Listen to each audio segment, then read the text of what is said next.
నమస్కారం NC news కి స్వాగతం వార్తలకు వెళ్లే ముందుగా ముఖ్యాంశాలు దేశంలో కాంగ్రెస్ పార్టీ అధికారంలోకి రాకుంటే సీఎం పదవికి రేవంత్ రెడ్డి రాజీనామా చేయాలి బీఆర్ఎస్ నాయకుల విస్తృత స్థాయి సమావేశంలో రేవంత్ రెడ్డిపై ఎమ్మెల్యే వేముల ప్రశాంత్ రెడ్డి ఫైర్ పసుపు బోర్డు ప్రకటన చేసిన బీజేపీ పార్టీపై గాని ఎంపీ అరవింద్ పై తప్పుడు ప్రచారం చేస్తే సహించం మీడియా సమావేశంలో బీజేపీ నాయకుల హెచ్చరిక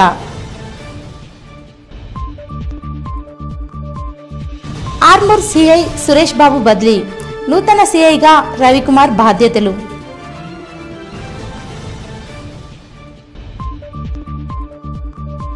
రేపటి నుంచి ముగియనున్న సర్పంచుల పదవీ కాలం పలు గ్రామాలలో సర్పంచులకు సన్మానం పార్లమెంట్ ఎన్నికల్లో కాంగ్రెస్ పార్టీ అధికారంలోకి రాకుంటే సీఎం రేవంత్ రెడ్డి తన పదవి నుండి తప్పుకుంటారని బాల్కొండ ఎమ్మెల్యే మాజీ మంత్రి వేముల ప్రశాంత్ రెడ్డి ఛాలెంజ్ చేశారు బాల్కొండ నియోజకవర్గం బీఆర్ఎస్ విస్తృత స్థాయి సమావేశంను వేల్పూర్ మండలంలోని లక్కోర వద్ద ఏఎన్జీ ఫంక్షన్ హాల్లో స్థానిక ఎమ్మెల్యే వేముల ప్రశాంత్ రెడ్డి అధ్యక్షతన జరిగింది ఈ కార్యక్రమానికి ముఖ్య అతిథిగా బీఆర్ఎస్ రాష్ట్ర నాయకులు ఎమ్మెల్యే పల్లా రాజేశ్వరరెడ్డి పాల్గొన్నారు ఈ సందర్భంగా ఎమ్మెల్యే ప్రశాంత్ రెడ్డి మాట్లాడుతూ గత అసెంబ్లీ ఎన్నికల్లో తప్పుడు వాగ్దానాలు ఇచ్చిన కాంగ్రెస్ పార్టీ అధికారంలోకి వచ్చిందని ఆరోపించారు ఇప్పుడు మళ్ళీ పార్లమెంట్ ఎన్నికలు రానున్న సందర్భంగా సీఎం రేవంత్ రెడ్డి 420 హామీలు ఇచ్చి తెలంగాణ ప్రజలను మోసం చేస్తున్నారన్నారు కేంద్రంలో కాంగ్రెస్ పార్టీ అధికారంలోకి వస్తేనే తెలంగాణలో ఇచ్చిన హామీలు అమలు చేయగలమని సీఎం రేవంత్ మరోసారి మోసం చేసే వాగ్దానాలు చేశారని చెప్పారు కేంద్రంలో కాంగ్రెస్ అధికారంలోకి రాకుంటే సీఎం పదవికి రాజీనామా చేస్తారా అని రేవంత్ రెడ్డికి ప్రశాంత్ రెడ్డి సవాల్ చేశారు రేవంత్ రెడ్డి ఇచ్చిన వాగ్దానాలను ఎల్సీడీ ద్వారా వీడియోలను ప్రదర్శించారు పల్లా రాజేశ్వరరెడ్డి మాట్లాడుతూ దేశంలో ఎక్కడా లేని అభివృద్ధి గత సీఎం కేసీఆర్ హయాంలోనే జరిగిందని రాజేశ్వరరెడ్డి అన్నారు రానున్న ఎన్నికల్లో బీఆర్ఎస్ అభ్యర్థులను గెలిపించుకోవాలని పిలుపునిచ్చారు క్యాడర్ గ్రామాలలో ప్రజలను అవగాహన చేయాలని సూచించారు ఈ సందర్భంగా సర్పంచుల పదవీకాలం ముగియడంతో నియోజకవర్గంలోని సర్పంచ్లను ప్రశాంత్ రెడ్డి రాజేశ్వరరెడ్డిలు కలిసి సన్మానించారు ఈ కార్యక్రమంలో బీఆర్ఎస్ రాష్ట్ర నాయకులు మాజీ ఎమ్మెల్సీ రాజేశ్వరరెడ్డి కోటపాటి నరసింహనాయుడు డాక్టర్ మధుశేఖర్ ఎంపీపీలు జడ్పీటీసీలు పార్టీ అధ్యక్షులు సర్పంచులు ఎంపీటీసీలు తదితరులు పాల్గొన్నారు ఇవన్నీ చేయాల్సిందే వాళ్ళు లేకపోతే మనం ఊరుకోం చేయలేకపోతే పోతారు కేసీఆర్ని బొందబెట్టు అని 4 సార్లు అన్నాడు ఇప్పుడు ప్రతి దాంట్లో రేవంత్ రెడ్డి అప్పుడు మనం కూడా అంటాం కదా మనకు నోరు లేదా మనకి తెలివి లేదా దెబ్బతిని ఉన్నాం మనం ఆయన కంటే ఎక్కువ తెలివి ఉంటుంది మనకి ఇప్పుడు మన నియోజకవర్గంలోనే ఒక 2.5 లక్షల మందికి ఇవ్వాలి ఇప్పుడు ఆయన చెప్పిన హామీల ప్రకారం మొత్తం రాష్ట్రంలో ఇవన్నీ ఇవ్వాలంటే 4 లక్షల కోట్లు కావాలి కాబట్టి ఇప్పుడు మళ్ళా కొత్త నాటకం స్టార్ట్ చేసి కేంద్రంలో కాంగ్రెస్ పార్టీ అధికారంలోకి వస్తేనే మేము చెప్పిన హామీలు అమలు పరుస్తాం 2 లక్షల రుణమాఫీ నమ్మిన రైతు ఎటుపోవాలి 15,000 రైతు భరోసా నమ్మిన రైతు ఎటుపోవాలి 500 బోనస్ నమ్మిన రైతు ఎటుపోవాలి 2,500 నెల పడతాయని నమ్మిన అక్క ఎటుపోవాలి 4,000 రూపాయల నిరుద్యోగ వృద్ధస్తున్న తమ్ముడేమో అని ఎటుపోవాలి కేంద్రంలో కాంగ్రెస్ పార్టీ అధికారంలోకి వస్తేనే ఇవి అమలైతాయి ఇప్పుడు అంటున్నాడు అప్పుడేమన్నాడు కాంగ్రెస్ పార్టీ తెలంగాణలో అధికారంలోకి రాగానే డిసెంబర్ 9వ తారీఖు నాడే చేస్తా అన్నాడు ప్రతిదీ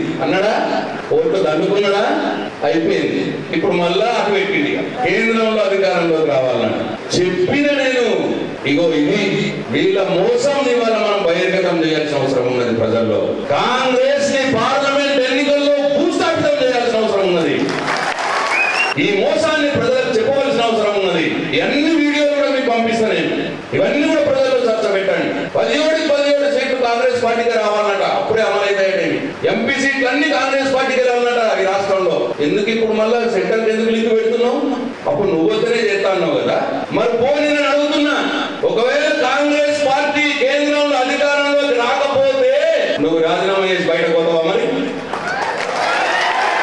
ఆర్మూర్ సీఐ సురేష్ బాబు బదిలీపై వెళ్లడంతో ఆర్మూర్ నూతన సీఐగా రవికుమార్ నేడు బాధ్యతలు స్వీకరించారు ఈ సందర్భంగా నూతన సిఐ రవికుమార్ మాట్లాడుతూ సిద్దిపేట నుండి ఆర్మూర్కు బదిలీపై రావడం జరిగిందని, శాంతి భద్రతల పరిరక్షణకు తన వంతు కృషి చేస్తానని, ప్రజలు సైతం సహాయ సహకారాలు అందించాలని కోరారు. గత లోక్సభ ఎన్నికల్లో పసుపు బోర్డు తీసుకువస్తానని ఇచ్చిన హామీని ఎంపీ ధర్మపురి అరవింద్ నిలబెట్టుకోవడం జరిగిందని కిసాన్ మోర్చా జిల్లా అధ్యక్షుడు శ్రీనివాసరెడ్డి అన్నారు. ఆర్మూర్ పట్టణంలోని ఎమ్మెల్యే క్యాంపు కార్యాలయంలో బీజేపీ నాయకులు మీడియా సమావేశాన్ని నిర్వహించి మాట్లాడారు. ఈ సందర్భంగా కిసాన్ మోర్చా జిల్లా అధ్యక్షుడు నూతుల శ్రీనివాసరెడ్డి మాట్లాడుతూ, కాంగ్రెస్ ప్రభుత్వం అధికారంలోకి వచ్చిన ఇప్పటి వరకు రైతులకు రైతు బంధు డబ్బులు సైతం అకౌంట్లో జమ చేయలేదని, అదేవిధంగా రైతు రుణమాఫీ ఊసే మర్చిపోయిందని అన్నారు. ఇచ్చిన హామీలను తుంగలో తొక్కిన కాంగ్రెస్ పార్టీ ఎంపీ ధర్మపురి అరవింద్ను విమర్శించడం సిగ్గుచేటన్నారు. పసుపు కోసం అహర్నిశలు కృషి చేసి పసుపు రైతులను ఆదుకున్న ఏకైక నాయకుడు ఎంపీ అరవింద్ అని కొనియాడారు. ఎంపీని విమర్శించడం మానుకొని రైతులకు ఇచ్చిన హామీలను కాంగ్రెస్ ప్రభుత్వం నెరవేర్చాలని, లేని ఎడల పెద్ద ఎత్తున ఆందోళన కార్యక్రమాలు నిర్వహిస్తామని హెచ్చరించారు. ఈ కార్యక్రమంలో పట్టణ అధ్యక్షుడు ఉదయ్, కార్యదర్శి యుగంధర్, పీసీ మోర్చా పట్టణ అధ్యక్షుడు రాజ్ కుమార్, గిరిజన మోర్చా పట్టణ అధ్యక్షుడు పీర్ సింగ్ నాయక్, బాజన్న తదితరులు పాల్గొన్నారు. వెంటనే మొదటి సంతకం 2 లక్షల రూపాయల మీద రుణమాఫీ చేస్తానటువంటి మీ యొక్క ప్రభుత్వం ఇప్పటి వరకు ఆ యొక్క రుణమాఫీ మీద ఎలాంటి స్పష్టత లేకుండా మీరు మాట్లాడుతూ ఉన్నారు. మిమ్మల్ని అడుగుతా ఉన్నాం, గతంలో 70 సంవత్సరాలు 80 సంవత్సరాలు పాలించినటువంటి మీ ప్రభుత్వం రైతాంగం గురించి పట్టించుకోలేని ప్రభుత్వం, మీరు ఇప్పటికైనా రైతుల పట్ల చిత్తశుద్ధి ఉంటే మీరు ఇచ్చినటువంటి హామీలన్నింటినీ కూడా వెంటనే నెరవేర్చాలని చెప్పి భారతీయ జనతా కిసాన్ మోర్చా తరఫున డిమాండ్ చేస్తా ఉన్నాం. ఈ ప్రాంతంలోనే పసుపు పరిశోధన కేంద్రానికి కూడా పార్లమెంట్ సభ్యుడు అరవింద్ అన్న గారు రానున్న రోజుల్లో పసుపు పరిశోధన కేంద్రం కూడా ఈ జిల్లా కేంద్రంగా తీసుకొస్తానని చెప్పి కూడా వారు చెప్పడం జరుగుతూ ఉంది. కనుక మేము ప్రత్యేకంగా ఈ నిజామాబాద్ జిల్లా రైతాంగానే కాకుండా పసుపు పండించే రైతాంగం తరఫున కూడా నరేంద్ర మోదీ గారికి ఈ జిల్లాలో ఉన్నటువంటి పార్లమెంట్ సభ్యులు పూర్తి స్థాయిలో వారు కష్టపడి పసుపు బోర్డు తీసుకొచ్చిన వారికి ధన్యవాదాలు చెప్తూ భారతీయ జనతా కిసాన్ మోర్చా తరఫున రైతు వెంబడ ఉండి రైతులకు మీరు ఇచ్చినటువంటి హామీల్ని నెరవేర్చేంత వరకు ఈ యొక్క రాష్ట్ర ప్రభుత్వాన్ని నిలదీస్తామని చెప్పి ఆర్మూర్ పట్టణ శివార్లో గల ఆక్స్ఫర్డ్ పాఠశాలలో ఆర్ట్ అండ్ క్రాఫ్ట్ ప్రదర్శన కార్యక్రమాన్ని నిర్వహించారు. ఈ కార్యక్రమానికి పాఠశాల కరస్పాండెంట్ మానస గణేష్ ముఖ్య అతిథిగా హాజరై కార్యక్రమాన్ని ప్రారంభించారు. విద్యార్థులు తెలంగాణ చారిత్రక కట్టడం గోల్కొండ కోటతో పాటు కేదారనాథ్ మందిరం, పోస్టాఫీస్, అయోధ్య రామ మందిరము, ఆక్స్ఫర్డ్ పాఠశాల నమూనా గృహ అలంకరణ వస్తువులు అందంగా తయారు చేసి పాఠశాలలో ప్రదర్శించారు. అనంతరం పాఠశాల కరస్పాండెంట్ గణేష్ మాట్లాడుతూ, విద్యార్థులలో దాగి ఉన్న ప్రతిభను, సృజనాత్మకతను పెంపొందించడంలో ఆర్ట్ అండ్ క్రాఫ్ట్ విద్య కీలక పాత్ర పోషిస్తుందని అన్నారు. ఈ కార్యక్రమంలో పాఠశాల పరిపాలన అధికారి పద్మ, ఉపాధ్యాయులు తదితరులు ఉన్నారు. పెయింటింగ్ వేసుకోవడానికి కానీ, ఫ్లవర్స్ తీయడానికి కానీ అలా అనుకుంటాము. కాకపోతే దానివల్ల చాలా యూస్ఫుల్ ఉంటుంది, క్రియేటివిటీ పెరుగుతుంది. అంటే వాళ్ళందరూ కలిసి అంటే స్నేహంతో అందరు కలిపి, అంటే నేను ఎక్కువ నువ్వు తక్కువ అని భేదం లేకుండా అందరు కలిపి చేసుకోగలుగుతారు. చిన్నపిల్లలు ప్రీ ప్రైమరీ స్టూడెంట్స్ ఉన్నారు కదా, వాళ్ళలో ఏంటి మజిల్స్ యాక్టివిటీ అనేది పెరుగుతుంది. కాబట్టి అందరూ ఆర్ట్ అండ్ క్రాఫ్ట్ అనేది ఈజీగా తీసుకోకుండా అది కూడా ఒక అంటే చదువులో భాగంగానే చూసుకోవాలి. Health, mental health, not only physical health, it helps you to develop, to improve your mental health.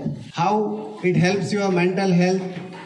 When you are reading something, you may not feel happy, but when you are doing this project, you will feel so happy, you will have fun with this project making.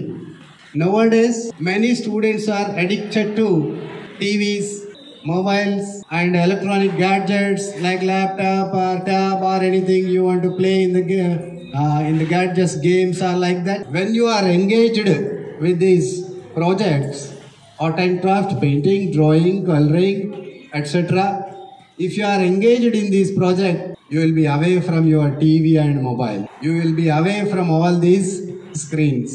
Then you will feel happy with these projects. Armoor పట్టణంలోని ప్రఖ్యాతిగాంచిన నవనాథ సిద్ధులగుట్టను ఆర్మూర్ నూతన CI Ravikumar సందర్శించి ఆలయాల్లో ప్రత్యేక పూజలు చేశారు. ఈ సందర్భంగా ఆలయ కమిటీ సభ్యులు సిఐకు ఘనంగా స్వాగతం పలికారు. శివాలయం, రామాలయం, అయ్యప్ప ఆలయాల్లో సిఐ ప్రత్యేక పూజలు చేశారు. అనంతరం ఆలయ కమిటీ సభ్యులు ఆలయ విశిష్టతను సిఐకు వివరించారు. ఈ కార్యక్రమంలో ఆలయ కమిటీ సభ్యులు, ఆలయ అర్చకులు తదితరులు ఉన్నారు. ఆర్మూర్ మండలంలోని చేపూర్ గ్రామంలో గల క్షత్రియ ఇంజనీరింగ్ కళాశాలలో క్షత్రియ ఇంజనీరింగ్ కళాశాల పేపల్ ఫౌండేషన్ ఆధ్వర్యంలో ఐసీటీ వర్క్షాప్ను నిర్వహించారు. ఈ కార్యక్రమానికి ICT academy Telangana head Gopal ముఖ్య అతిథిగా హాజరై కార్యక్రమాన్ని ప్రారంభించారు. ఈ సందర్భంగా ఆయన మాట్లాడుతూ ఐసీటీ పరిజ్ఞానంతో విద్యార్థులు ఉద్యోగాలు ఎలా పొందవచ్చో విద్యార్థులకు వివరించారు. ఈ కార్యక్రమంలో విద్యాసంస్థల కార్యదర్శి Aljapur Devender, principal RK Pandey, ICT academy Satish, Dheeraj, Ghouse Pasha, TPO Sunil, లెక్చరర్లు, విద్యార్థులు తదితరులు ఉన్నారు. ఆర్మూర్ మండలంలోని సుర్బిరియాల్ గ్రామ పంచాయతీ కార్యాలయంలో పంచాయతీ సిబ్బంది పదవీకాలం పూర్తయిన గ్రామ సర్పంచ్ సట్లపల్లి సవిత గణేష్తో పాటు పాలకవర్గ సభ్యులకు ఘనంగా సన్మాన కార్యక్రమాన్ని నిర్వహించారు. ఈ సందర్భంగా గ్రామ సర్పంచ్తో పాటు పాలకవర్గ సభ్యులను పంచాయతీ అధికారులు, సిబ్బంది, వివిధ శాఖల అధికారులు, అంగన్వాడీ ఉద్యోగులు ఘనంగా సన్మానించారు. గ్రామ సర్పంచ్ సవిత గణేష్ మాట్లాడుతూ 5 సంవత్సరాల కాలంలో తమకు సహకరించిన ఉప సర్పంచ్, ఎంపీటీసీ, పాలకవర్గ సభ్యులు, పంచాయతీ కార్యదర్శి, సిబ్బందితో పాటు వివిధ శాఖల అధికారులకు, గ్రామస్తులకు కృతజ్ఞతలు తెలిపారు. ఈ కార్యక్రమంలో పంచాయతీ కార్యదర్శి రవికుమార్, వివిధ శాఖల అధికారులు, పంచాయతీ సిబ్బంది తదితరులు ఉన్నారు. ఆ సమయంలో కూడా అది దేగం సర్పంచ్ కంటిన్యూషన్లో 3 ట్రాక్టర్లు 4 ట్రాక్టర్లు తిరుగుకుంటా పోతున్నది. ఎమ్మెల్యే దృష్టికి తీసుకెళ్ళాను, ఇట్లా ఉన్నది అని చెప్పేసి. అప్పుడే ఎమ్మెల్యే చెప్పాడు, అరే బాబు మీరు సర్పంచ్ పదవి వేసిన తర్వాత మీరు ఏమో సాధిస్తాం, ఏదో ఏం చేస్తున్నాం, ఏం రాకూడదు, అవసరమైతే 60,000 అమ్ముకుంటే తప్పించి లేదు మీలే, మీరు సపోర్ట్ ఆకుండా గప్చుకుంటుంది, ఏం ఎక్స్ట్రా ఏం చేసుకోకూడదు, ఏమో నాకు పైసలు ఉంటేనే పెట్టుబడి పెట్టింది, బాకీ తీసుకొచ్చుకుని శాఖలు తీసుకొనుకుంటే అభివృద్ధి పనులు ఏం చేయకూడదు అని చెప్పేసి క్లియర్ కట్ అప్పుడే చేసింది. లేదు మీ 8 లక్షలు అనే అప్పుడు ప్రోగ్రామ్ ఉంది, మనిషి కూడా మీ సర్పంచ్కి 8 లక్షలు ఇచ్చేద్దాం ట్రాక్టర్, అదే అనుకోని మీ 5 ఏళ్ళు దాంతో కంటిన్యూషన్ అని చెప్పేసి పీపుల్స్ వారియర్ స్వచ్ఛంద సేవా సంస్థ ఆధ్వర్యంలో జనవరి 26 గణతంత్ర దినోత్సవం సందర్భంగా నేటి పరిస్థితులలో భారత రాజ్యాంగ అమలు తీరుతెన్నుల అంశంపై వ్యాసరచన పోటీలను నిర్వహించారు. బాల్కొండ మండలం వన్నెల్బి గ్రామానికి చెందిన పబ్బ సంతోష్ విజేతగా నిలిచారు. ఆర్మూర్ కోర్టులో 2nd క్లాస్ మెజిస్ట్రేట్ వెంకటేశ్వర్ల చేతుల మీదుగా సంతోష్కు 5,000 రూపాయల నగదు బహుమతిని మరియు భారత రాజ్యాంగం పుస్తకాన్ని అందజేశారు. అనంతరం స్వచ్ఛంద సంస్థ నిర్వాహకులు సృజన్ మాట్లాడుతూ రాజ్యాంగ విలువలు, చట్టాల పట్ల అవగాహనను పెంపొందించుకోవడంలో ఇలాంటి పోటీలు తోడ్పడతాయని, పోటీలకు విశేషంగా స్పందించి పాల్గొన్న ప్రతి ఒక్కరికి ధన్యవాదాలు, విజేతలకు శుభాకాంక్షలు తెలియజేశారు. ఈ కార్యక్రమంలో సంస్థ సభ్యులు నిఖిల్, సిద్ధు, మహేష్ తదితరులు పాల్గొన్నారు. అద్భుతంగా మీ వ్యాసాలను రాసిన అందులో అత్యద్భుతంగా రాసిన వన్నెల్బి వాస్తవ్యులు పబ్బ సంతోష్ గారిని విజేతగా ప్రకటించడం జరిగింది. ముందుగా ఆయనకు మా సంస్థ తరపున శుభాకాంక్షలు. పబ్బ సంతోష్ గారికి ఈ రాజ్యాంగ పరిరక్షకులుగా ఉన్న ఆర్మూర్ 2వ తరగతి మెజిస్ట్రేట్ 2nd క్లాస్ మెజిస్ట్రేట్ గారితో బహుమతిని ప్రదానం చేయడం జరిగింది. అవసరాన్ని గుర్తించి ముందుకు సాగుతున్న పీపుల్స్ వారియర్కి స్వచ్ఛంద సంస్థకు ఈ సందర్భంగా నేను ప్రత్యేకంగా కృతజ్ఞతలు మరి అభినందనలు తెలియజేస్తున్నాను. రానున్న రోజుల్లో ఖచ్చితంగా నేను కూడా మీతో ఒక భాగస్వామ్యం అవుతానని ఇప్పుడు ఆశిస్తున్నాను. అతి తొందరలో మీతో పాటు కలిసి అడిగేయడానికి నేను ఎదురు చూస్తున్నానని కోరుకుంటూ బదిలీపై వెళ్లిన పచ్చలనల్కుడ ప్రభుత్వ పాఠశాల ప్రధానోపాధ్యాయులు సురేష్, ఉపాధ్యాయులకు గ్రామాభివృద్ధి కమిటీ, సర్పంచ్ మరియు పచ్చలనల్కుడ యువత తరపున వీడ్కోలు సన్మానాన్ని చేశారు. పచ్చలనల్కుడ ప్రధానోపాధ్యాయులుగా నిర్వహించిన సురేష్ జెడ్పీహెచ్ఎస్ ప్రభుత్వ పాఠశాల అమ్రాద్కు బయాలజికల్ సైన్స్ ఉపాధ్యాయురాలు కళావతి, జాగిరియాల్ ప్రధానోపాధ్యాయులుగా పదోన్నతులపై వెళ్లారు. అదేవిధంగా గణిత ఉపాధ్యాయులు బానోత్ విఠల్ మామిడిపల్లి ప్రభుత్వ పాఠశాలకు, రవికుమార్ భౌతిక శాస్త్ర ఉపాధ్యాయులు అమ్దాపూర్ ప్రభుత్వ పాఠశాలకు బదిలీపై వెళ్లారని తెలిపారు. బదిలీపై వెళ్లిన ప్రధానోపాధ్యాయులు సురేష్ మాట్లాడుతూ 8 సంవత్సరాలుగా ఈ ఉన్నత పాఠశాలలో ప్రధానోపాధ్యాయులుగా విధులు నిర్వహించడం జరిగిందని, ఇందుకు గ్రామస్తుల తరపున మరియు ప్రజాప్రతినిధుల తరపున పాఠశాలకు అన్ని విధాలుగా సహకారం లభించిందని తెలిపారు.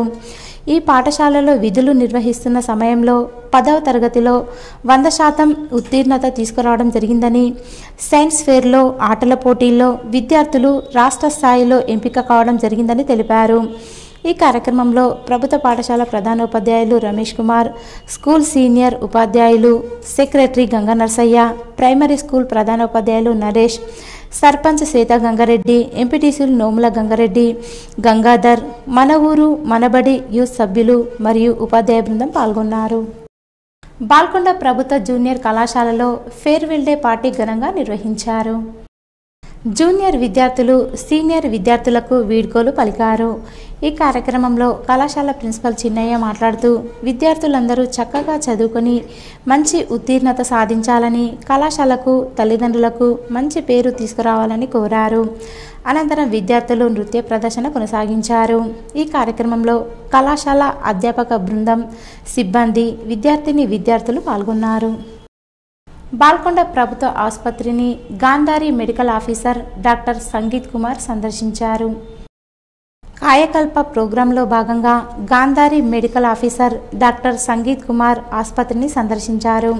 ఈ కార్యక్రమంలో బాల్కొండ వైద్యులు డాక్టర్ అనిల్ కుమార్, డాక్టర్ శృతి, డాక్టర్ రక్షిత మరియు సిబ్బంది పాల్గొన్నారు.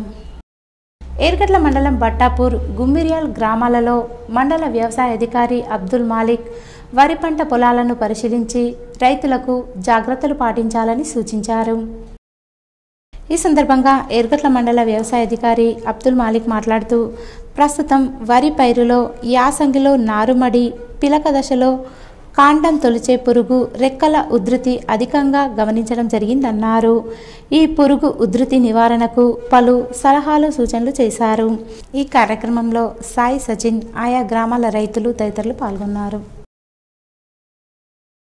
ఈరోజు వార్తల్లోని ముఖ్యాంశాలు మరోసారి.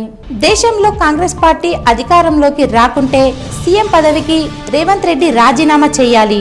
బీఆర్ఎస్ నాయకుల విస్తృత స్థాయి సమావేశంలో రేవంత్ రెడ్డిపై ఎమ్మెల్యే వేముల ప్రశాంత్ రెడ్డి ఫైర్. పసుపు బోర్డు ప్రకటన చేసిన బీజేపీ పార్టీపై గాని ఎంపీ అరవింద్ పై తప్పుడు ప్రచారం చేస్తే సహించం. మీడియా సమావేశంలో బీజేపీ నాయకుల హెచ్చరిక.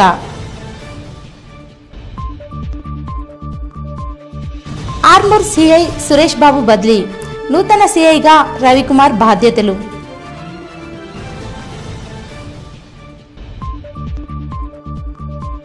రేపటి నుంచి ముగియనున్న సర్పంచుల పదవీ కాలం, పలు గ్రామాలలో సర్పంచులకు సన్మానం. ఇవి ఈరోజు బులెటిన్లోని విశేషాలు. తిరిగి వచ్చే బులెటిన్లో కలుసుకుందాం. అంతవరకు సెలవు. నమస్కారం.